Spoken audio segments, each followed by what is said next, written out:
Goddag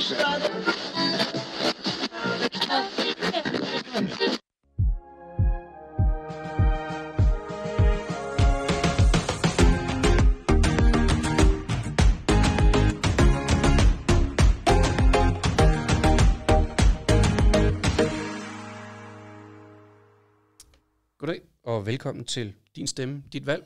Og i dag der har jeg en gæst i studiet, som har taget imod mit tilbud om at komme og lave podcast sammen med mig. Og det er Tommy Petersen. Og velkommen til, Tommy. Jo, tak.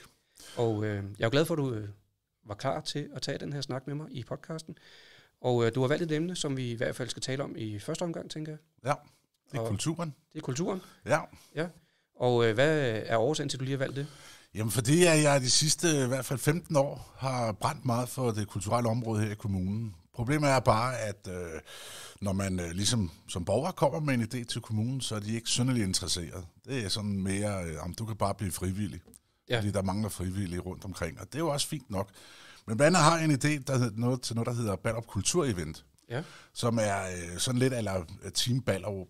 Et sekretariat, der kunne ligge på Rådhuset, hvor at man så sammen med erhvervslivet går ind og finder penge. Blandt andet har man jo nogle puljer i kommunen, så der kunne kommunen måske lægge 500.000 eller 250.000, og så kunne man have nogle sølv, bronze og guld, sådan på 75.000, 50.000 og 25.000 for virksomhederne. Ja. Og på den måde, så kunne man jo så også begynde at få penge til at trække de store kunstnere til Ballerup, ikke kun udlandske, men også indlands kunstnere. Jeg synes, vi igennem i hvert fald de sidste 10-15 år, der har vi jo ikke rigtig haft sådan koncerter, som vi havde i gamle dage med Bryan Adams, med Rihanna og Backstreet Boys, Alice Cooper også. Ja. Og så også ligesom med at få mere gang i arenaen, der jo mere og mere bliver en sportsarena, og nærmest burde hedde Ballerup Sportsarena, eller Ballerup Cykelarena. Så det er faktisk derfor, jeg greb den her chance, fordi her er en politiker, som jo gerne vil snakke med borgerne. Og ja, det er jeg glad for, at du siger. Jo. Og det ligger mig også meget på sinde. Og kulturområdet er jo noget, vi alle sammen er i berøring med hver eneste dag, i en eller anden omfang i hvert fald, her i kommunen. Og noget af det, du siger, det kan jeg ikke genkende til, synes jeg. I går havde vi jo kommunalbestyrelsesmøde, hvor vi blandt andet på Venstres foranledning, eller sammen med andre selvfølgelig, ikke kun Venstre, i budgetforhandlingerne faktisk, lavede en pulje til de lokale foreninger, som kunne lave events ud af. Fordi vi har jo den store eventpulje, som når du kigger på vedtægterne, eller i hvert fald de begrænsninger, der ligger til, så skal det være internationalt orienteret. Og der har man jo gennem flere år, og så kan det godt være, at de synes, at jeg har været lidt for nidkær måske, men jeg har bare henvist til de regler og rammer, som man har sat selv op af flere omgange. Og så sagde jeg, kan vi ikke prøve at kigge på, om vi også kan lave noget til de lokale foreninger, så vi også får en lokal forankring. Og det tog man selvfølgelig op. Jo. Men noget af det andet, du siger her, det synes jeg lyder super spændende og interessant, fordi vi er jo stor erhvervskommune. Jamen, det er jo det. Og der burde det være mulighed for noget. Så vidt jeg husker, er det så ikke små sportsbegivenheder? Fordi der er jo til puljer til blandt andet musikfest og alt det der. Men, der ligger nogle faste puljer der, men det er ikke defineret til sport. Det er decideret til foreninger, hvor man gerne vil lave, hvis du har nogle store aktiviteter, hvor man kan gå ind og søge blandt andet 50.000 kroner, eller op til, jeg tror grænsen blev sat til 100.000 kroner, som jeg lige husker det. Og man kan også godt, der var en begrænsning på ansøgningsperioden, men den har man så udvidet nu, fordi du ved jo som regel godt, måske hvis du har en stort event et halvt års tid før, måske, nu kan jeg ikke huske, nu fanger du mig lidt, men jeg kan ikke huske, hvor lang tid det er, men man kan i hvert fald det blive udvidet i hvert fald. Ja, okay. Og jeg synes jo, at generelt set, når vi har de muligheder, vi har i kommunen, også har et forholdsvis rigt foreningsliv. Jo, jamen, altså bestemt. Skal vi udnytte os af det jo? Jo, og det der undrer mig også lidt, nu behøver det ikke være Ballerup Kulturevent, det er op med, men at for eksempel, hvis vi tager arenaen, så er der den her eventpulje på 2 millioner, så har du musisk samråd, som jo lige nu ikke har noget med arenaen at gøre. Der kunne man jo godt på en eller anden måde sådan få musisk samråd til eventuelt at begynde at interessere sig for arenaen. Sådan så de kunne søge, hvis vi tager en eller anden kunstner, Nick og Jay for eksempel, lave en koncert med Nick og Jay i arenaen, og den koster måske 100.000, jamen så kan de jo søge i eventpuljen, fordi netop den er beregnet til events i arenaen. Og så har jeg jo blandt også her for et par måneder siden været i dialog med Rune ude for arenaen, og det viser sig, at de skal slet ikke lave events i arenaen. Altså det er jo igen ligesom dengang vi havde Event Force, ikke? Altså, at det er firmaer, der lejer sig ind. Ja. Og det kunne man måske også prøve at kigge på, om ikke. Fordi der er jo foreninger, som gerne vil. Ja. Og ja, jamen, det er enig med dig. Jeg tror, noget af problematikken reelt set er opstået i, og det er min egen tese her, det er ikke fordi, jeg tror nødvendigt, vi har fået forklaring på det, men i hvert fald noget af det ligger i hvert fald i, at Royal Arena er blevet etableret, og de har simpelthen suget de events ud af Ballerup Arena, som vi havde før i tiden. Blandt andet med Bryan Adams og Thomas Helmig, den sidste, jeg tror Thomas Helmig er den sidste, jeg lige kan huske, der har været derude.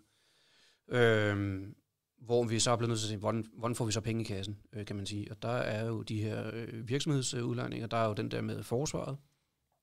De lejer i løbet af efteråret, som jeg husker, det er foråret, eller sommeren. Men det er rigtigt. Samtidig så er der jo også sket en udvikling omkring med cykelunionen derude, har beslaglagt med mere tid, så vidt jeg er orienteret i hvert fald.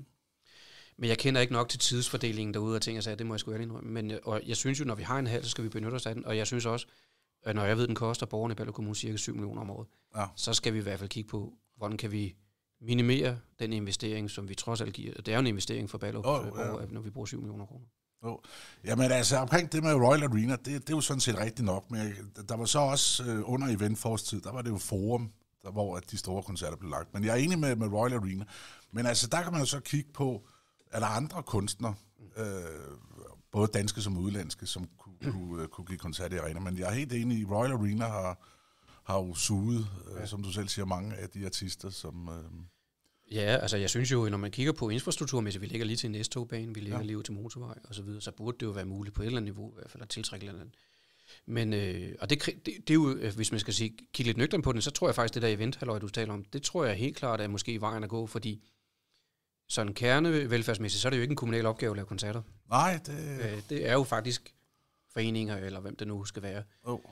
Og Event Force, jamen det fungerede slet ikke, det kan jeg lige sige. Det var i forrige periode, det var et kæmpe rungende hul i jorden. Jeg husker det tydeligt. Ja. Altså, så den del tror jeg i hvert fald, at vi ikke skal give, men jeg synes, jeg er jo nok tilbøjelig til at give dig ret i, at det her med nyt input og idéer, det kan godt nogle gange gå hen og blive lagt ned i det, jeg vil ikke sige syltekrukke, men i hvert fald lagt lidt til side i hvert fald, fordi det gør vi ikke, fordi nu har vi nogle andre interesser. Og Superarenaen, som overordnet set for isolerede institutioner, man vil, jamen den er jo også lidt begrænset, fordi den kan ikke andet end at lave cykelbane, og så er det inde i midten selvfølgelig, hvor en anden en halv, den kunne måske noget andet. Og vi har de forhold, vi har, kan man sige, ikke? Og så ved jeg godt, at mit eget parti i tidernes morgen i hvert fald har været modstander af det, og det er vi sådan set også, men nu det er det, vi har, og så må vi arbejde ud for det, og så må vi prøve at gøre et forsøg på at gøre det bedre, end det vi nødvendigvis ser i dag, tænker jeg.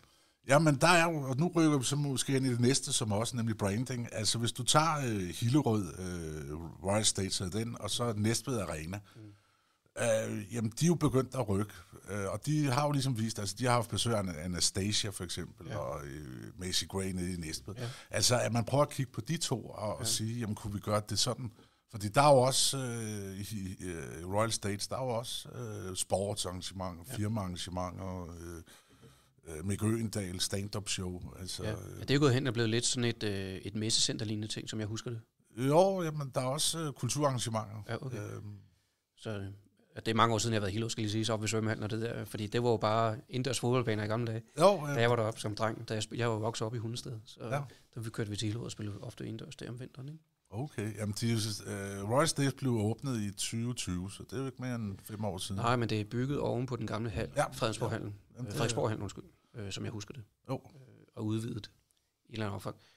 Men altså, det er jo komplekst det her, og det koster mønter, og der skal være nogen til at smide nogle mønter i, jo. Men jeg er da ret sikker på, når vi også taler om, vi har det her kulturliv, vi gerne vil have gang i, vi vil også gerne være en kommune, hvor der er noget aktivitet, og det er der måske ikke nødvendigvis i den grad, vi reelt set ønsker, og som jeg heller ikke gerne, eller som jeg egentlig også gerne ser, at vi har. Problematikken er, at lokationerne i Ballerup Kommune er jo sådan, for at sige det mildt, spredt fra hinanden. Du har det derude, og så har du ikke mere end det derude, for du har ikke noget, der giver et naturligt ophold. Nej, som jeg ser det. Der ligger lejligheder, og så er det jo sportsby. Præcis. Eller idrætsby. Der er ikke noget... jeg ikke sige, at det skal være et nattelivsmiljø, men der er ikke nogen beværtning som sådan, der er ikke nogen restauration i området som sådan. Det der er, det er pizzerier og ting, altså, det tror jeg ikke nødvendigvis er det, der tiltrækker folk, hvis jeg skal være sådan helt ærlig. Nej, så man skal måske retænke hele idrætsbyen, og det kunne man jo gøre, nu hvor vi alligevel har valgt at nedlægge tapeten, fordi den er i en tilstand, som det ikke kan svare sig at smide mønter efter. Jo. Og vi vil flytte tapetens aktiviteter over i idrætsbyen faktisk. Ja. Så kunne det godt være, at man skulle lave sådan et kultur- og idrætsmiljø i en større omfang. Bare en tanke, jeg lige sad og fik her. Jo, ja, men altså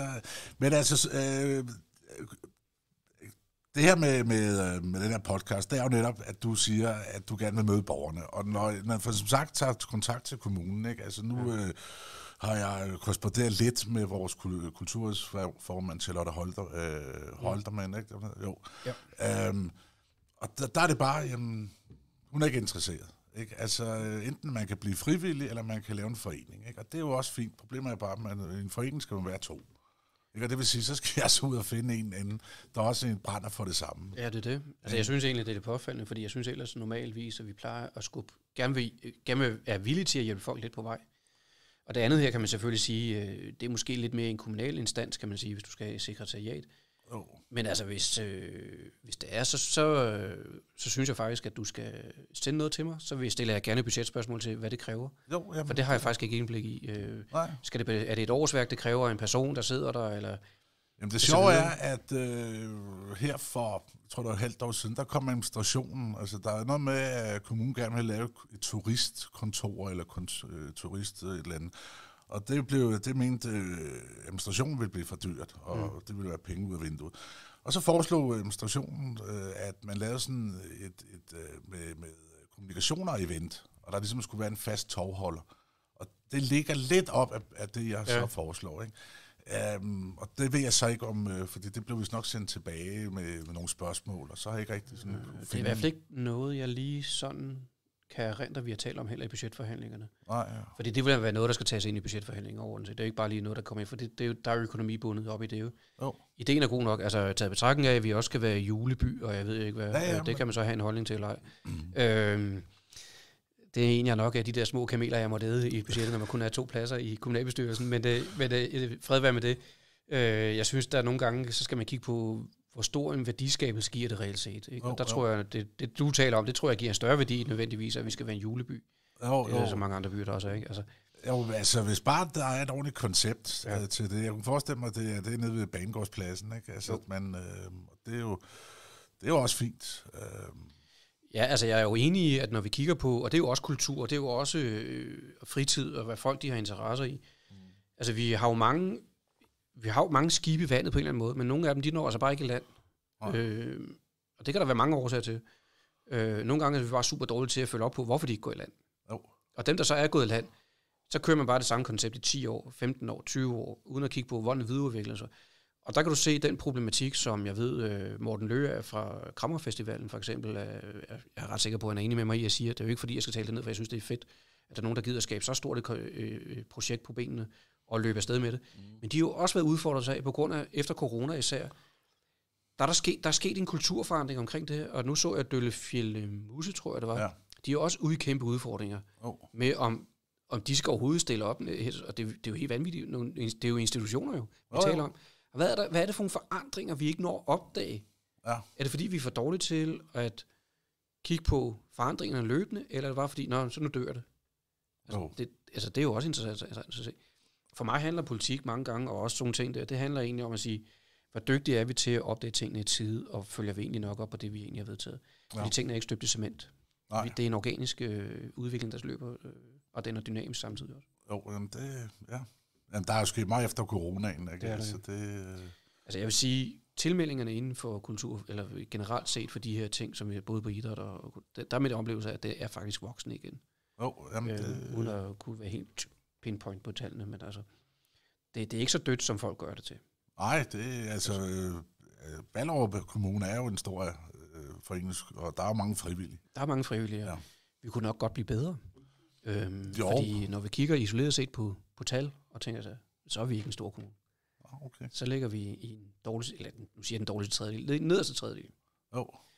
som i hvert fald de tal, vi fik op på i Aalborg, da vi var til Kommunaløkonomisk Forum. Og der får vi sådan en årsbog, der hedder Kend din kommune. Okay. Og det er nøgletal. Og der ligger vi de penge, vi bruger i hvert fald som kommune, i den nederste tredjedel. Der er andre kommuner, der giver mere gas. Okay. Jeg siger ikke, at vi skal give fuld gas, det er ikke det. Nej. Men omvendt så er det sådan, når vi investerer noget, så må vi også noget igen den anden vej. Det er sådan, hvad jeg tænker. Jo, ja, men altså, skulle vi så ikke smutte over til næste med branding, fordi det ligger jo godt. Jamen, det er jo også det, altså, nu ved jeg jo ikke, hvor Ballerup Kommune ser sig selv på landkortet. Jeg kan huske, da Rasmus Jarlov var erhvervsminister, og han var til de der nytårstafler herude, der sagde han, at vi var Sjællands svar på Herning. Det passer nok meget godt, ja. Erhvervsmæssigt i hvert fald. Ja, og det... men ikke kulturmæssigt, det tror jeg ikke. Nej, men altså, man kan sige, at det ene kan jo også føre det andet med sig, fordi det skal jo ikke kun handle om kulturen bevidst omkring branding. Men det er ligesom om, at det Ballerup Kommune de sidste, i hvert fald 20 år, har slået sig op på, der er vi en cykelby og en erhvervskommune. Og der er det, vi kunne også godt blive en stor kulturby, men det kræver jo så også, at der er ressourcer til det, at man er interesseret i det. Og som sagt, jeg ved ikke, om vi kan sammenligne os med Kolding, eller Herning, eller Horsens, altså, som jo virkelig har givet den gas på kulturelt område. Jeg synes egentlig også noget af det, jeg savner lidt i kommunen, det er sådan et kunstmuseum. Der er vel ikke rigtig sådan... altså, der er noget på... Er der noget på posthuset? Eller? Nej, men der er... vi har i hvert fald talt om noget. Ja. Og nu vil jeg ikke sige, om hvad det noget er, fordi jeg er bange for måske at afsløre et eller andet, hvis jeg kommer til at sige. Men der er noget i støbeskeen, og det er ikke måske decideret kunsthalløj, men det er noget inden for den frame, kan man sige. Og det tror jeg egentlig, der er sådan en rimelig ok opbakning til. Vi skal bare finde lokaliteterne selvfølgelig også til det. Og det kan både være lokalt forankrede kunstnere, for det, vi har jo masser af kunstnere her i kommunen, der bidrager flittigt, både i det ene og anden omfang. Og det er jo for det første bare dejligt. Men det kunne også være interessant at få noget udefra, selvfølgelig. Så det tror jeg egentlig. Jeg tror egentlig også, det handler lidt om mindset i forhold til, når vi får de her løft i servicerammerne, for det er jo driftomkostninger, det vi kigger ind i. Og der er jo, det er jo den borgernære kernevelfærd, folk oftest kigger på. Det er børnene, det er de ældre, og så videre, så videre. Og det er jo også super vigtigt. Men de andre ting her, vi taler om her, de hænger jo sådan set lidt sammen med det også, fordi hvis vi også kan få det ældet ind i kernevelfærden overordnet set, så tror jeg faktisk, at vi også får et bedre sted at være, uden at kunne lige definere, hvad det er. Men jeg tror faktisk, der er en synergi og sammenhængskraft der. Det er jeg overhovedet ikke i tvivl om. Og jeg er ikke klog nok til at sige, hvad det er, men for mig handler det også om, at når mine børn for eksempel går på en skole, hvor musik er en stor del af det at gå i skole, med morgensang og ting og sager. De går ikke i kommuneskole, de går i privatskole her i Ballerup. Men der er det et must, at man synger morgensang hver morgen. Og det giver en anden sammenhængskraft. Det giver en anden dynamik. Og nu ved jeg også, at der er kampagne for det fra kulturministeren, at det vil gerne tilbageføre i folkeskolen, og jeg er helt enig. Men det behøver man ikke at lovgive på. Det kan man bare sige til skolerne. Var det ikke en god idé, I gjorde det? Og så var det op til skolerne selv, og så kunne man faktisk hive musikere fra både vores faktisk højt dekorerede musikskole her i Ballerup Kommune til at komme og bidrage til den del. Altså, der er mange muligheder. Vi har musikscenen her i Ballerup Kommune er ret stor. Ja, jamen det altså, der er jo som sagt musikskolen, og der er jo også, efterskolen, er det ikke det? Eller hvad hedder mere monitor hernede, jo ikke? I Vognporten, hvor det måske... Det er ikke lige født i min baghave, vil jeg sige. Men nu er det der, og så skal vi selvfølgelig understøtte det. Og jeg synes faktisk også, hvis du kender de her danser med piger, de er jo fra Ballerup. Ja. Så er der Mask, som også har vist en OK-karriere, og så er der nogle andre. Sebastian... Sepp bliver han jo kaldt. Ja, Sebastian Dahl, som jeg egentlig også tror, han har... Det er jo det med easy-listening, og han har, det er også super gode musik. Så det skal vi selvfølgelig være bedre til også. Ikke at sige, at vi er dårlige, for det er vi ikke. Vi er ret gode. Jamen det altså, når det kommer til, hvor man kan gå hen og lære at spille musik, jamen der er det, kommunen er jo i front. Ikke? Ja, og der har vi faktisk også det budget, vi har vedtaget i år, fordi min søn, han spiller guitar. Og da jeg så priserne på musikskolen dernede, der fik jeg seriøst et chok, hvad det koster. Og det er jo ikke, det er faktisk, jeg ikke kan sige som at det er faktisk kun for de bedre bemidlede familier, der kan sende deres børn derned. Okay. Og så ved jeg godt, at vi har klippekortordning, men det er kun for 2.000 kroner, så kunne de gå 3 måneder, og så var det slut. Ja. Fordi så var kortet brugt op. Så vi har vedtaget i budgettet faktisk, at vi skal finde løsninger til at gøre det billigere, så flere kan få gavn. Og vi har også delt penge ud her i efteråret til, på de her mindre forbrug, der var på budgettet sidste år, til skolerne, så de fik flere musikinstrumenter. Ja. Det er jo en dyr post. Jamen, det er det. Og det synes jeg bare, hvis jeg ikke skal bruge penge på noget, så er det i hvert fald sådan noget. Jo, jamen altså, når man tænker på, hvor dyre det instrumenter er, ikke? Ja. Altså, de koster jo sagt med en spidsen af en jetjager.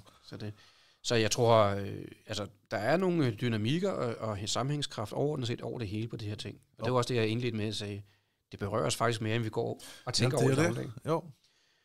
Og jeg synes,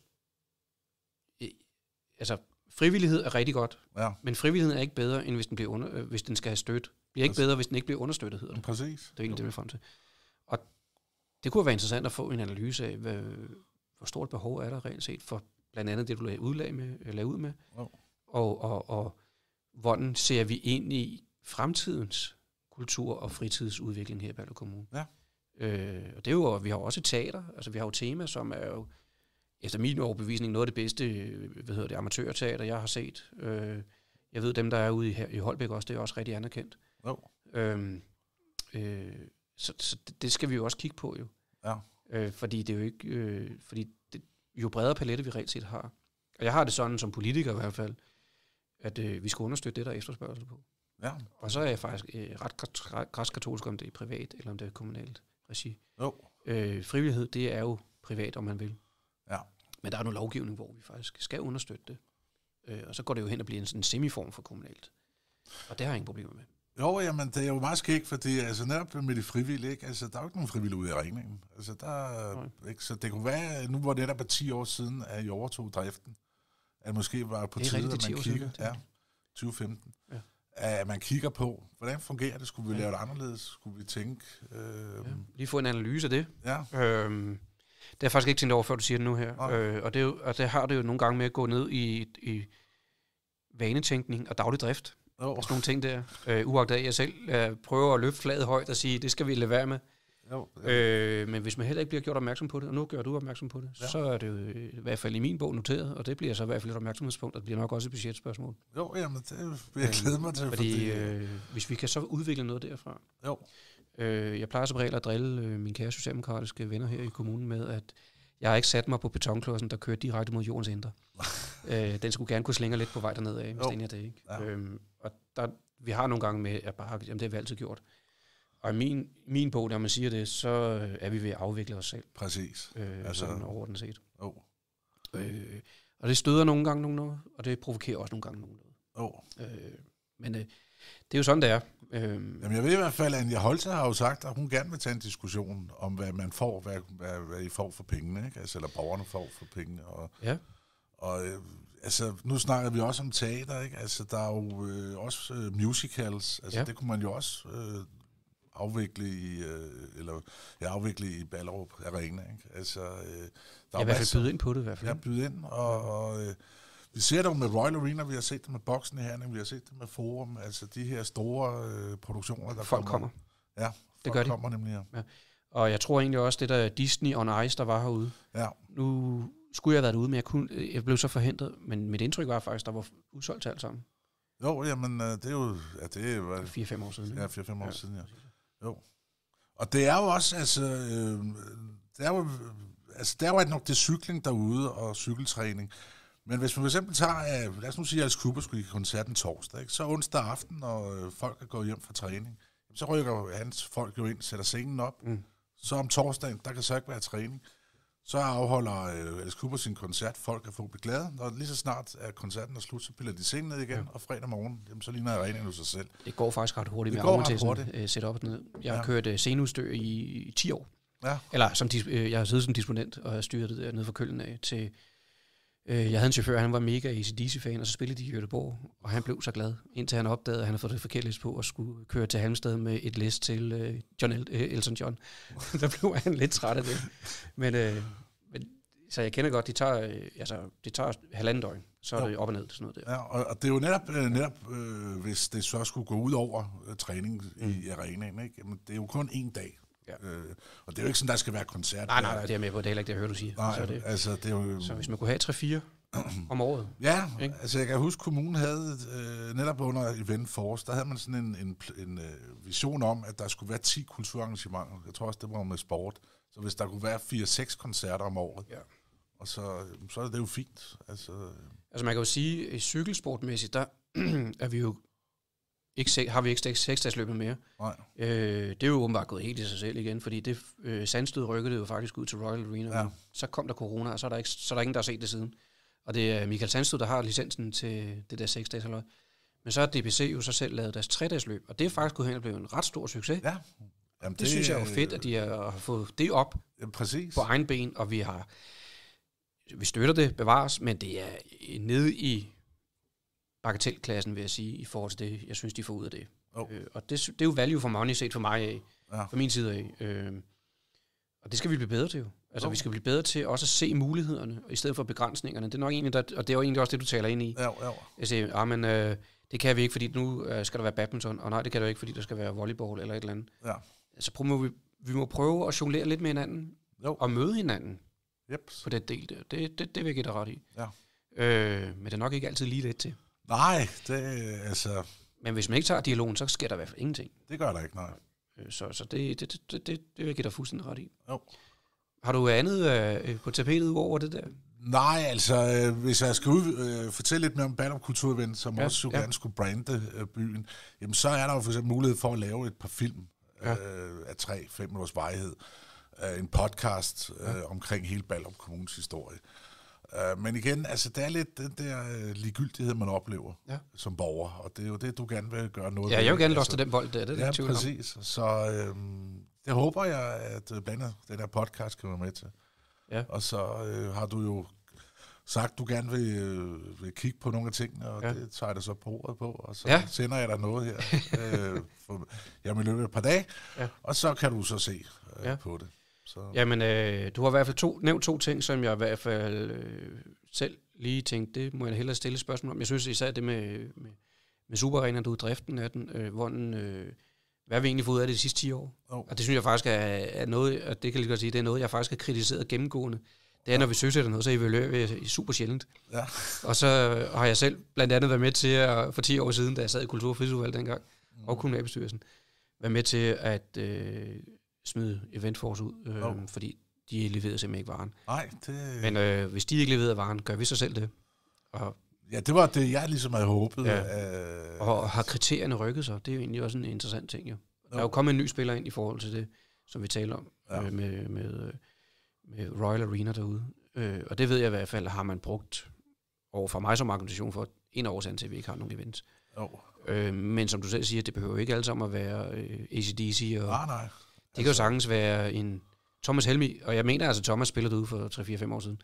Jo, jamen, det gør han også. 1 eller 2 dage i streg, og der var fuldt udsolgt til alle dage. Jamen, han giver jo før, altså, nu er det Royal Arena. Altså, det handler vist nok noget om, at det management, han var under, man ikke måtte lege sig ind i Royal Arena, og så blev det så Ballerup, fordi der havde man haft Arcade Fire-koncert. Okay, ja. Og det var sådan, det kom. Men altså, nu er det Royal Arena, og det er vist nok 2 koncerter til næste år, den kære Helmi giver i arenaen. Men der er jo masser af andre, ikke? Altså, der er jo også, nu havde jeg fornøjelsen af, jeg er ikke nødvendigvis den store fan af Peter A.G., men ham havde jeg fornøjelsen af til et arrangement her for vores alle ansatte i Ballerup Kommune. Jeg må bare sige, han gav den altså gas.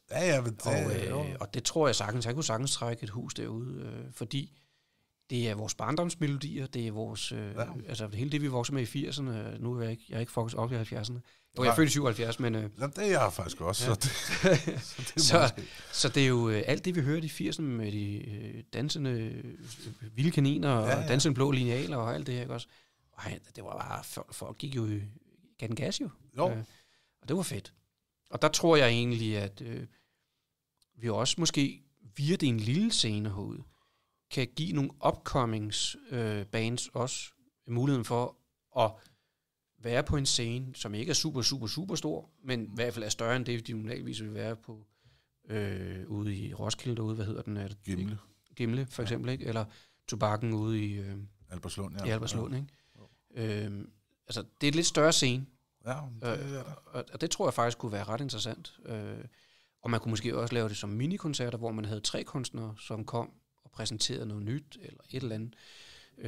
som opkommer. Det kan du godt nu køre mine tanker sådan lidt. Ja, men altså, jeg kender det, for det er sjovt, og når man lige pludselig får et eller andet, så et stikord, så begynder hjernen at køre.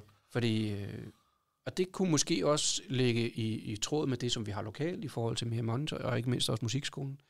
Fordi det kunne understøtte hinanden, faktisk. Ja. Nu ved jeg jo, at BSF her til sommer igen vil lave her over Damgårdsparken herovre.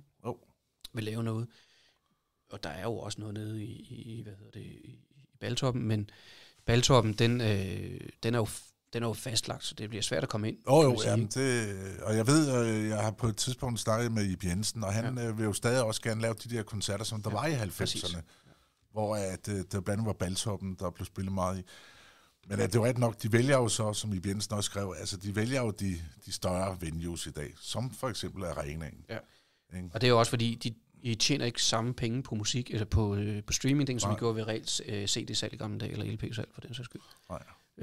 Tue Vest er jo min gamle barndoms parallelklassekammerat. Ja. Og Tue, han siger også, at når jeg har talt med ham, at jamen, det han tjente på hans første LP, det står jo ikke mål i forhold til det, han tjener i dag, fordi det er meget minimalt, og de tjener 50 øre eller sådan lignende på en afspilning på en streamingtjeneste i dag, ikke? Det er jo eller sådan noget lignende. Det er i hvert fald meget til grin, vil jeg sige. Jamen altså, det er jo... Altså, man må jo sige, at pladselskaberne så tager deres del jo. For når man tænker på, hvis du en CD, ikke, den koster 160. Ja. Hvor meget får de så, ikke? Ja, jeg ved ikke, engang, hvad deres provenu var. Men altså, man kan jo sige, at der er sket noget på den scene der, som er... Og det er også derfor, jeg kan undre mig over, at når man skal ind og høre en koncert, 1.000 kroner. Altså, ja, det... Altså, jeg i mine velmagtsdage, jeg gik meget til koncert i midt-90'erne. 250 til 400 præcis, kroner. Altså, jeg tror faktisk, en Blur-koncert i Falconer, tror jeg kan 200 kroner for dengang. Ja, jamen det... og Oasis og Prodigy, og hvad fanden jeg ellers nu har hørt gået til. Ja. Og du kan også se, altså jeg synes jo sådan set ikke en Roskilde-billet i dag, den koster vel 22-300 kroner, tror jeg i dag. Men det du får for pengene, altså, der synes jeg måske også nogle af musikprogrammerne. Jeg er også ved at være en gammel rot. Det er jo ikke rock kun. Det er jo ikke rockfestivaler mere, det er alle mulige andre festivaler. Ja, men altså nu læste jeg lige Copenhagen, de får jo besøg af Billy Idol, ikke? Ja. Altså hvor heavy metal er Billy Idol. Altså han er en god kunstner, men det er glam rock i min bog. Ja, jo. Lidt derhen af i hvert fald. Jo, sådan punk glam rock, ja. Ja, slut 80'erne, start. Ja, det er jo slut 80'erne for ham, tænker jeg. Jo, ja. Men det rykker sig jo også jo. Ja, det... man kan jo heller ikke blive ved med at hive de samme gamle traver ind fra 70'erne og start 80'erne, med de der Motley Crue og hvad de ellers nu hed. Men nu når du nævnte Roskilde, så kan jeg jo så ikke være med at nævne D.A.D. Jeg ved ikke, hvad der er mellem Roskilde og D.A.D. Jeg kan bare forstå på D.A.D., at de blev skidt i hovedet af Roskilde. Og dem kunne man jo måske også få til Ballerup. Jeg ved godt, de lige har givet koncert i Forum og i Royal Arena, men altså, det er jo også et band, som man kunne trække til Ballerup. Altså, man kan jo sige på den måde, at det kunne sagtens være et enkeltstående selskab, som leger sig ind ude i handlen, som du siger. Jo. Jeg kender ikke forudsætningerne for det skal jeg lige nå. Nej. Men det, der ligger i det, er jo, at vi har faktisk... D.A.D. har jo lige haft, 30 års jubilæum? Jeg tror, det er 40 års for første jubilæum, ja. Altså, det kunne du godt sagtens få træk til. Du kunne også få solsat. Jeg var i Forum for... Det er nok 20 år siden. Ja. Hvor... det er en vildeste koncert, jeg nogensinde har været til med D.A.D., for jeg har været til et par stykker med dem, hvor de, altså, ligesom om de bare gav los fuldstændig, og kravlede rundt i stage. Ja, det er jo Stig, som... Stig, ikke? Ja, og det var helt vildt, det der. Jeg synes jo også, det er lidt ærgerligt faktisk, når man tænker på, at vi har flyvepladsen derude. Det ved jeg godt, at så er det nogen, siger, at det bliver brugt for meget. Altså, der er 3 events derude om året, ikke? Jo. Jamen, der tænker jeg så også store koncerter. Altså, det kunne man jo sagtens. Ja, sådan 2 i sommermånederne, ikke? Altså Coldplay, Metallica, ikke? Altså, der snakker vi virkelig de store. Ja. Men det bliver nok også, fordi arealet er som det er, det er grønt kile og sådan noget, så der er nok nogle begrænsninger også. Jo. Men der tænker jeg, at der burde være muligt på en eller anden måde, og så kunne benytte sig af det på en eller anden måde. Og så kan man sige, jamen, så er det kun hver anden år, man kan, hvis det er, man skal have ro. Ja. Fordi vi har fået nogle klager, blandt andet på grund af støj ja. Og høj musik. Og jeg har selv boet over i derovre, men det var igen, der var DJ-festival i arenaen. Og det startede onsdag aften og sluttede søndag morgen.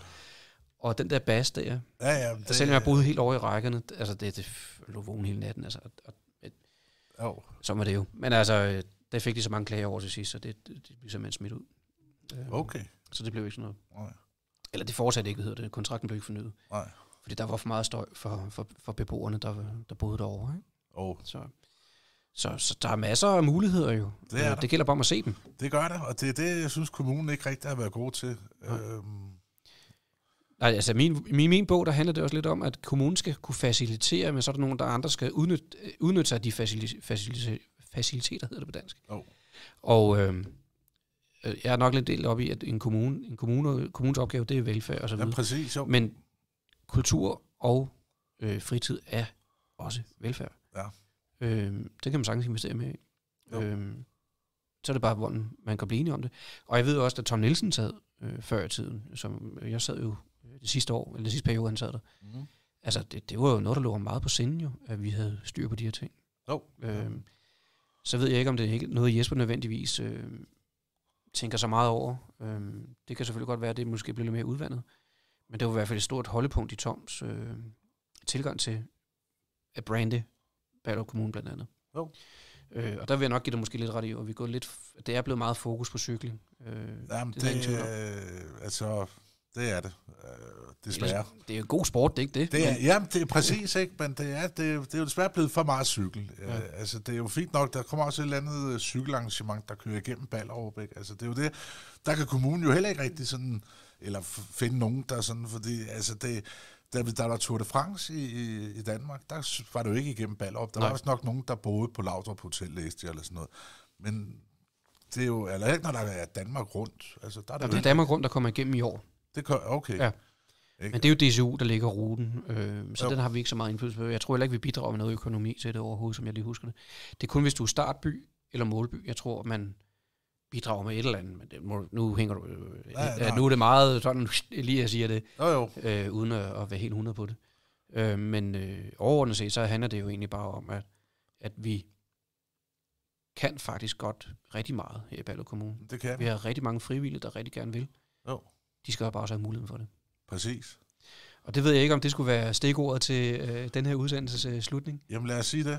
Ja, men Tommy, jeg takker rigtig mange gange for det første, at du rakte ud til mig. Det er jeg faktisk super glad for at være ærlig. Jeg er også glad for at kunne fortælle, hvad jeg havde på hjertet. Ja. Og jeg havde ikke de høje forventninger til det opslag, jeg lavede på Facebook, det må jeg sige. Men jeg har fået 4 henvendelser, du er den første, jeg tager den her med. Og de andre kommer sådan løbet af foråret også, og så håber jeg, at der er flere, der rækker ud. Ja. Fordi det er den måde, vi faktisk får brudt nogle måske vanetænkninger, som du selv var inde på nu her.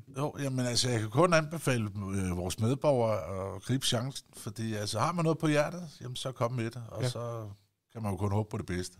Det er helt enig med dig. Ja. Og endnu en gang, mange tak, fordi du gad at komme. Jamen selv tak.